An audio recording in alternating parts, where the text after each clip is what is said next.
لام میم ذالک الکتاب لا ریب فیہ ھدی للمتقین، کہ یہ وہ کتاب ہے جس میں کسی قسم کا کوئی شک و شبہ نہیں ہے۔ ھدی للمتقین، یہ انسانیت کے لیے اور لوگوں کے لیے ہدایت کا رہنمائی کا سبب اور ذریعہ ہے، بالخصوص ان لوگوں کے لیے جن کے دلوں کے اندر تقوی اور ڈر ہوتا ہے۔ تو قرآن کریم کو اللہ سبحانہ و تعالیٰ نے ہدایت اور واضح دلیل کی بنیاد پر اللہ سبحانہ و تعالیٰ نے نازل فرمایا۔ اگر قرآن کریم کے ابتدائی تعارف کو ہم دیکھیں تو قرآن کریم کے اللہ سبحانہ و تعالیٰ نے قرآن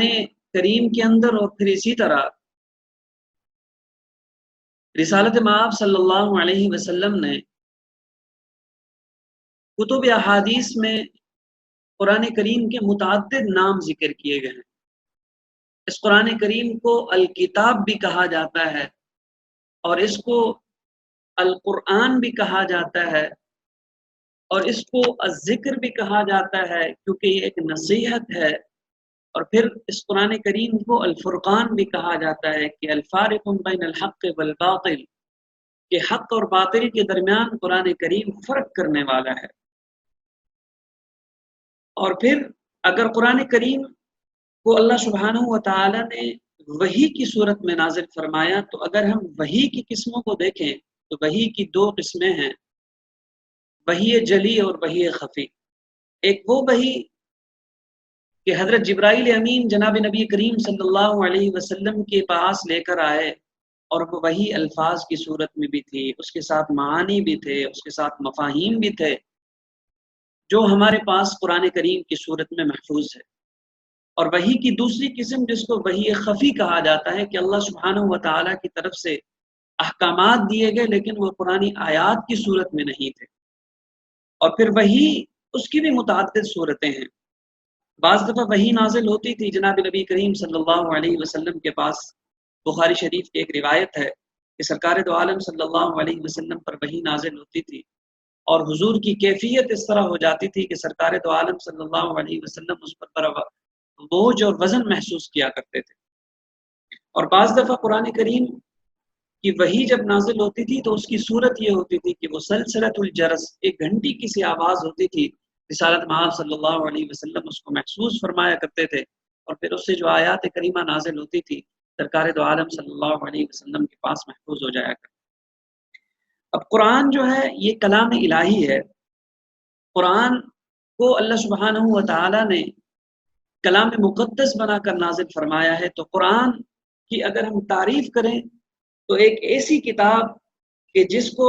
اللہ سبحانہ و تعالیٰ نے نازل فرمایا ہو، اور ایک ایسی کتاب جو منزل من اللہ ہو،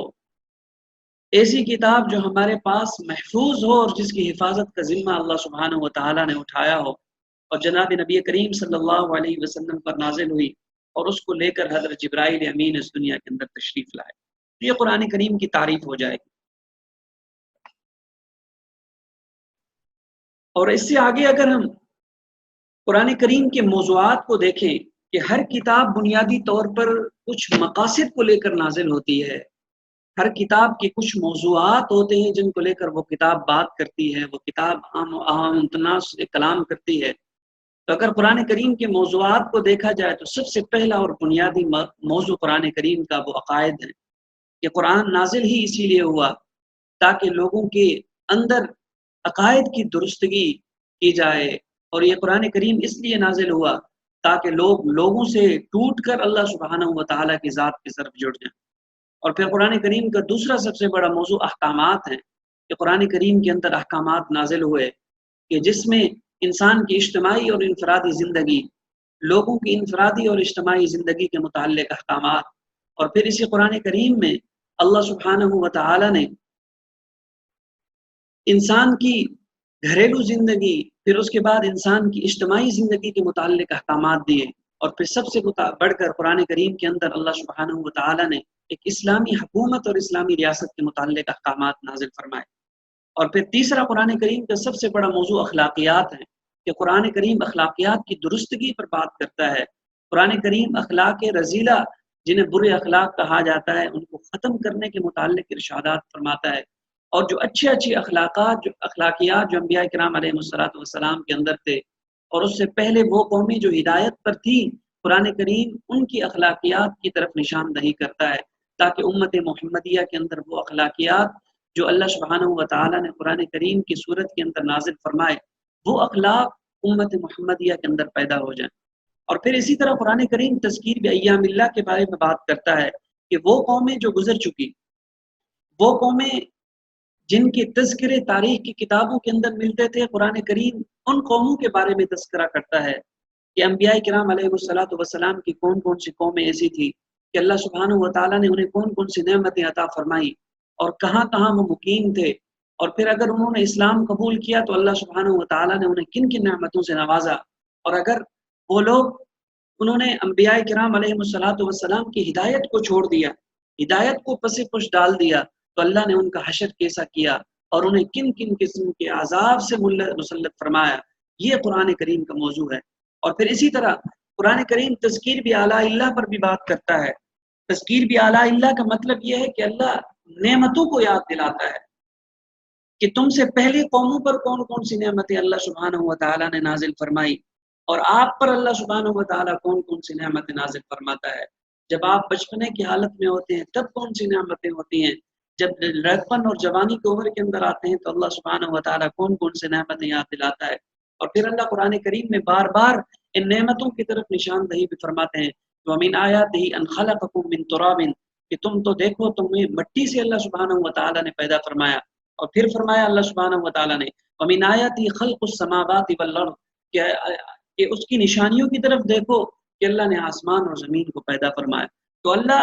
انسانی زندگی کے متعلق جو نعمتیں ہیں قرآن کریم میں ان پر بھی بات کرتے ہیں، کہ اللہ فرماتے ہیں کہ میں نے آپ کو یہ نعمتیں عطا فرمائی، تو اب آپ کی پیدائش کا مقصد کیا ہے؟ وَمَا خَلَقْتُ الْجِنَّ وَالْإِنسَ إِلَّا لِيَعْبُدُونِ، کہ ہم نے انس و جن کو اپنے عبادت کے لیے پیدا کیا، کہ ساری نعمتیں اللہ نے فرمایا میں نے آپ کو دے دی۔ اور پھر اللہ تعالیٰ نے قرآن کریم میں اعلان فرما دیا وَمَا مِن دَابَّةٍ فِي الْأَرْضِ إِلَّا عَلَى اللَّهِ رِزْقُهَا وَيَعْلَمُ مُسْتَقَرَّهَا وَمُسْتَوْدَعَهَا، کہ اس روئے زمین پر جو بھی سانس لینے والا کوئی بھی جاندار چلتا ہے اس زمین پر، اللہ نے فرمایا کہ اس کی رزق روزی کا ذمہ ہم نے اٹھایا۔ اور پھر سورہ آل عمران میں اللہ سبحانہ و تعالیٰ نے اعلان فرما دیا قُلِ اللَّهُمَّ مَالِكَ الْمُلْكِ تُؤْتِي الْمُلْكَ مَن تَشَاءُ وَتَنزِعُ الْمُلْكَ مِمَّن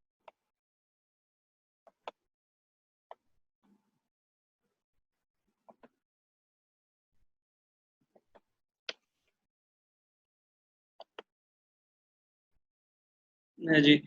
تو قرآن کریم بنیادی طور پر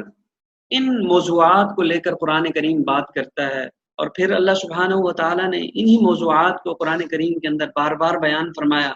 تاکہ انسانیت اس سے ہدایت یافتہ ہو جائے، انسانیت کو قرآن کریم سے وہ ہدایت اور رہنمائی مل جائے جو انسانیت کے لیے سب سے زیادہ ضروری ہے۔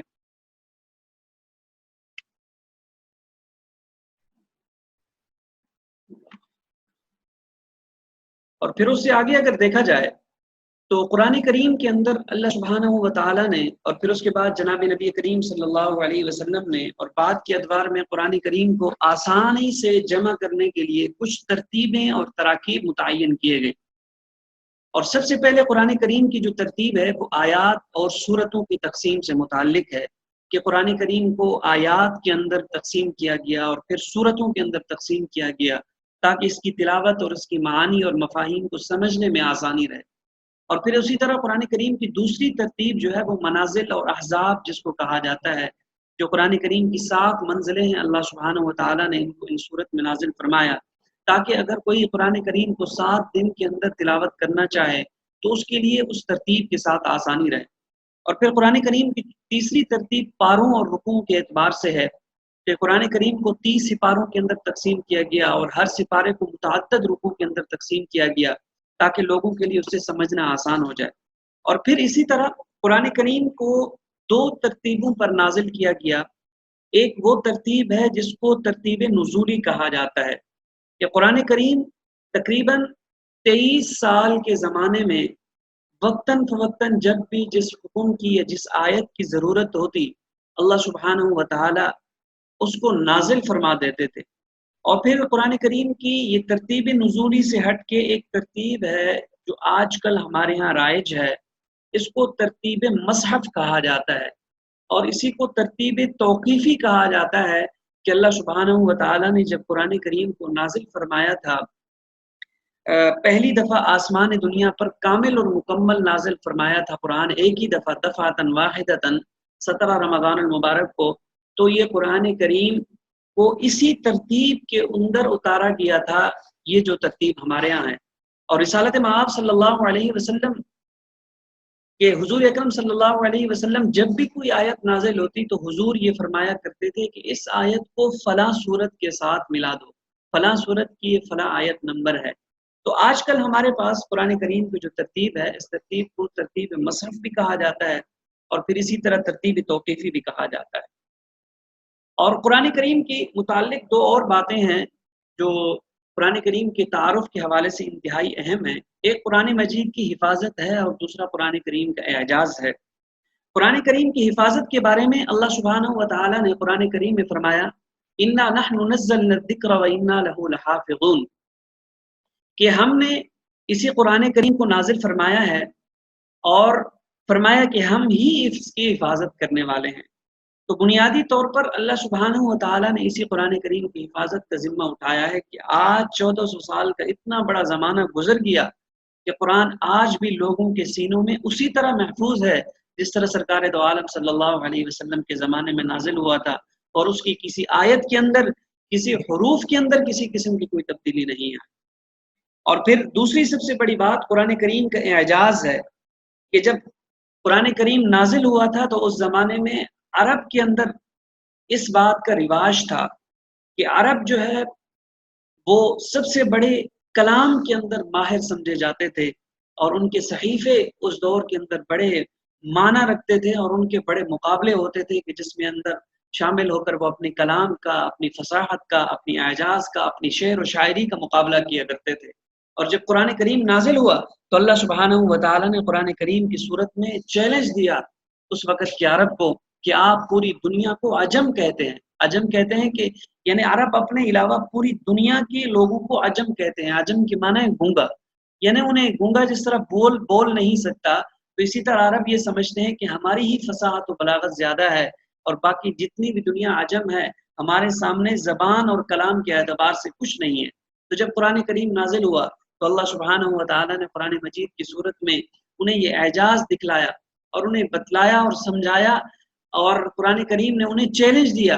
کہ اگر تم یہ سمجھتے ہو کہ یہ قرآن کریم اللہ سبحانہ و تعالیٰ کی طرف سے نازل کردہ نہیں ہے بلکہ محمد کی طرف سے بنایا ہوا ہے، تو آپ ایسا کیجئے کہ محمد صلی اللہ علیہ وسلم بھی آپ ہی کی طرح انسان ہیں، تو آپ اس جیسا قرآن بنا کر اتاریے، اس جیسا قرآن آپ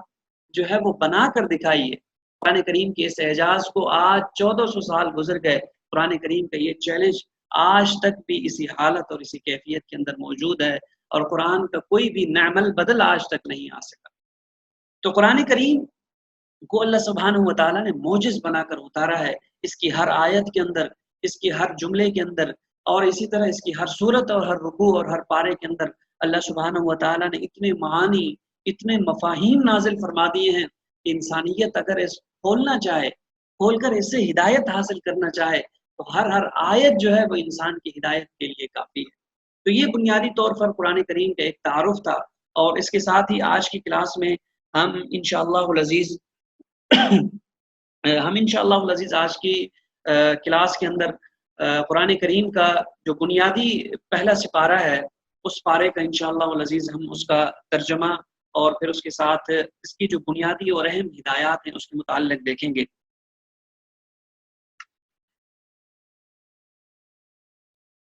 قرآن کریم کا سب سے پہلا پارہ یہ سورہ فاتحہ اور پھر اسی طرح سورہ بقرہ کے کچھ حصے پر مشتمل ہے، اور قرآن کریم کی سب سے پہلی سورہ فاتحہ ہے، یہ 7 آیات اور 1 رکوع پر مشتمل ہے، اور اسی صورت کو ام القرآن بھی کہا جاتا ہے۔ یہ قرآن کریم کی ایک ابتدا ہے، قرآن کریم کی ایک بنیاد ہے، اور پھر اسی صورت کو سورۃ الاساس بھی کہا جاتا ہے کہ یہ قرآن کی بنیاد ہے۔ قرآن کی بنیاد اس وجہ سے ہے یہ صورت کہ قرآن کریم بنیادی طور پر 3 عقائد کو لے کر بات کرتا ہے۔ قرآن کریم توحید کے متعلق بات کرتا ہے، قرآن کریم رسالت پر بات کرتا ہے،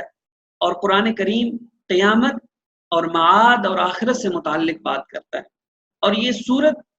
ان تینوں مضامین پر مشتمل ہے کہ جس میں اس مختصر سی صورت میں اللہ سبحانہ و تعالیٰ کی وحدانیت کو بیان کیا گیا ہے، جناب نبی کریم صلی اللہ علیہ وسلم کی رسالت کو بھی بیان کیا گیا ہے، اور پھر یوم معاد اور آخرت کو بھی بیان کیا گیا ہے اسی مختصر صورت میں۔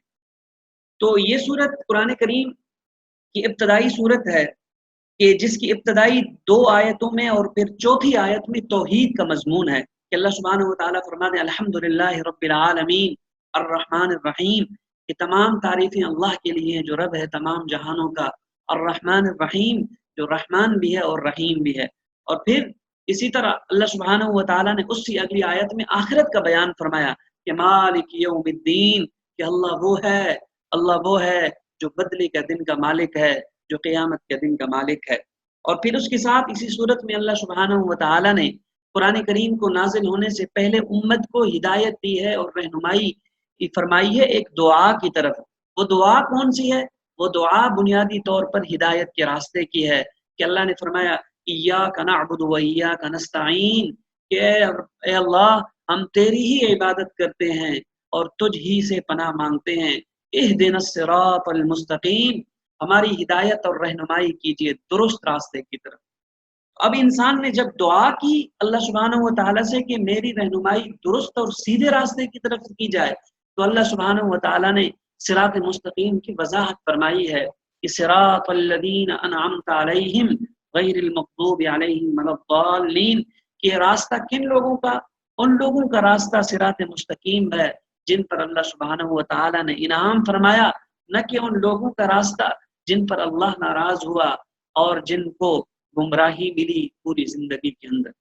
تو جب انسانیت نے دعا فرمائی کہ اللہ ہمیں سیدھا راستہ دکھا دے، تو اللہ سبحانہ و تعالیٰ نے پورے قرآن کریم کو نازل فرما کے اشارہ کر دیا کہ یہ قرآن ہی صراط مستقیم ہے، یہ قرآن ہی ہدایت کا رہنما ہے، یہ قرآن ہی ہدایت کا ذریعہ اور سبب ہے۔ اور اسی قرآن کے اندر ان لوگوں کا تذکرہ ہے جن پر اللہ سبحانہ و تعالیٰ نے انعام فرمایا کہ آپ دیکھیں گے کہ جن پر انعام ہوا تو ان کی عادتوں کو انسانیت نے اختیار کرنا ہے، اور جن لوگوں سے اللہ سبحانہ و تعالیٰ نے جن پر غضب فرمایا، جن سے اللہ نے ناراض ہوئے، تو ان لوگوں کا بھی تذکرہ ہے کہ ان کی عادتوں اور خصلتوں سے انسانیت نے اپنے آپ کو بچانا ہے۔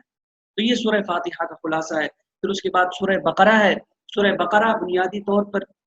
یہ اس کی اکثری آیات جو ہے وہ مدنی ہے کہ قرآن کریم رسالت مآب صلی اللہ علیہ وسلم نے جب ہجرت نازل فرمائی تو ہجرت کے بعد جو ہے وہ مدینہ کے اندر یہ صورت نازل ہوئی،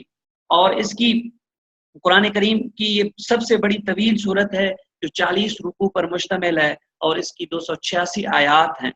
اللہ سبحانہ و تعالی نے اس کا نام سورہ بقرہ رکھا ہے۔ تو قرآن کریم کے